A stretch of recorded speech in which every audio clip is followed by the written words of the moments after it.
ನಿರಂತರ ಮಳೆಯಿಂದಾಗಿ ದೂದ್ಸಾಗರದಲ್ಲಿ ಜಲವೈಭವ ಸೃಷ್ಟಿಯಾಗಿದೆ. ಪಶ್ಚಿಮ ಘಟ್ಟದ ಪ್ರದೇಶದಲ್ಲಿ ಧಾರಾಕಾರ ಮಳೆಯಾಗ್ತಾ ಇದೆ. ಮಳೆಯಿಂದ ಕಣ್ಮನ ಸೆಳೀತಾ ಇದೆ ದೂದ್ಸಾಗರ ಜಲಪಾತ. ಕರ್ನಾಟಕ ಗೋವಾ ರಾಜ್ಯದ ಮಧ್ಯದಲ್ಲಿ ಈ ದೂದ್ಸಾಗರ ಜಲಪಾತ ಇದೆ. 4ನೇ ಅತಿ ಎತ್ತರದ ಜಲಪಾತ ದೂದ್ಸಾಗರ. 1017 ಅಡಿ ಎತ್ತರದಿಂದ ದೂದ್ಸಾಗರ ಜಲಪಾತದಲ್ಲಿ ನೀರು ಧುಮುಕ್ತಾ ಇದೆ. ಪ್ರವಾಸಿಗರ ಹುಚ್ಚಾಟ ಹಿನ್ನೆಲೆಯಲ್ಲಿ 3 ವರ್ಷಗಳಿಂದ ನಿರ್ಬಂಧ ಹೇರಲಾಗಿದೆ. ದೂದ್ಸಾಗರ ಜಲಪಾತ ವೀಕ್ಷಣೆಗೆ ನಿರ್ಬಂಧವನ್ನು ಸರ್ಕಾರ ಹೇರಿದೆ. ಆದರೆ ಅದರ ವೈಭವವನ್ನು ನೀವಿಲ್ಲಿ ನೋಡ್ತಾ ಇದ್ದೀರಾ. ಸದ್ಯ ರೈಲಿನಲ್ಲಿ ಪ್ರಯಾಣ ಮಾಡುವಾಗ ಮಾತ್ರ ಇದರ ವೀಕ್ಷಣೆ ಸಾಧ್ಯ ಇದೆ. ಈ ಕುರಿತು ನಮ್ಮ ಪ್ರತಿನಿಧಿ ಮಂಜುನಾಥ್ ಪಾಟೀಲ್ ಪ್ರತ್ಯಕ್ಷ ವರದಿಯನ್ನು ಕೊಟ್ಟಿದ್ದಾರೆ. ಬನ್ನಿ ನೋಡೋಣ.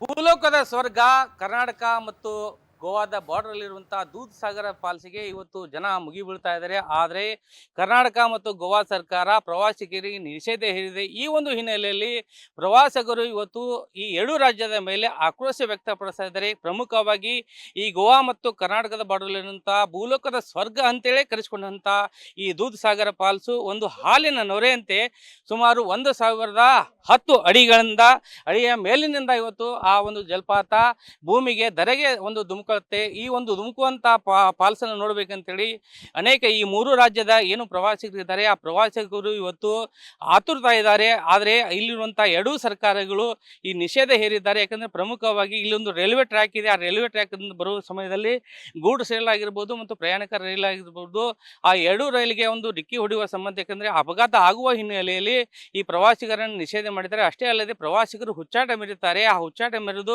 ಈ ಫಾಲ್ಸ್ ಅಲ್ಲಿರುವಂತಹ ಏನು ಫಾಲ್ಸ್ ಅಲ್ಲಿ ನೀರಿನಲ್ಲಿ ಮುಳುಗಿ ಸಾಯುವಂತ ಘಟನೆ ಹೆಚ್ಚಾದ ಹಿನ್ನೆಲೆಯಲ್ಲಿ ಗೋವಾ ಮತ್ತು ಕರ್ನಾಟಕ ರಾಜ್ಯ ಸರ್ಕಾರ ಎರಡೂ ಸಹ ಈ ಒಂದು ದೂದ್ಸಾಗರ ಫಾಲ್ಸ್ ಏನಿದೆ ಆ ದೂದ್ಸಾಗರ ಫಾಲ್ಸ್ಗೆ ಇವತ್ತು ಈ ಒಂದು ನಿಷೇಧ ಹೇರಿದ್ದಾರೆ. ಆದರೆ ಪ್ರವಾಸಿಗರು ಹೇಳುವುದು ಒಂದೇ, ಈ ಒಂದು ಪ್ರಮುಖವಾಗಿ ಕೈಲಾಸದಿಂದ ಶಿವನ ಜಡೆಯಿಂದ ಏನು ಒಂದು ಗಂಗೆ ಬರ್ತಾ ಇದ್ದಾರೆ, ಅದೇ ತರನಾಗಿ ಈ ದೂದ್ಸಾಗರ ಫಾಲ್ಸು ಇವತ್ತು ನಮಗೆಲ್ಲರಿಗೂ ಒಂದು ಅನುಭವ ಕೊಡುತ್ತೆ. ಆ ಅನುಭವವನ್ನು ನಮಗೆ ಯಾಕೆ ನಿರಾಸೆ ಮಾಡ್ತಾ ಇದ್ರೆ ಅಂಥ ಫಾಲ್ಸನ್ನು ನಾವು ನೋಡಕ್ಕೆ ಹೋಗ್ತೀವಿ.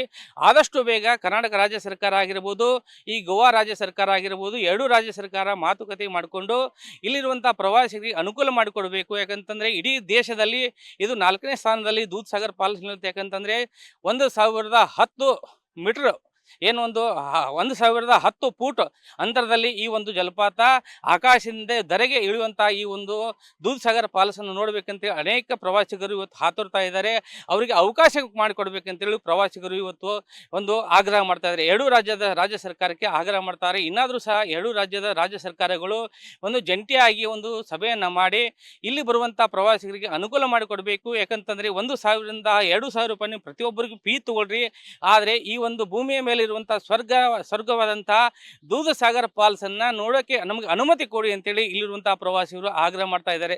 ಬೆಳಗಾವಿಯಿಂದ ಕ್ಯಾಮ್ರಾ ಪರ್ಸನ್ ವಿಶ್ವನಾಥ್ ಜೊತೆ Manjunath H Patil, power TV, Belagavi.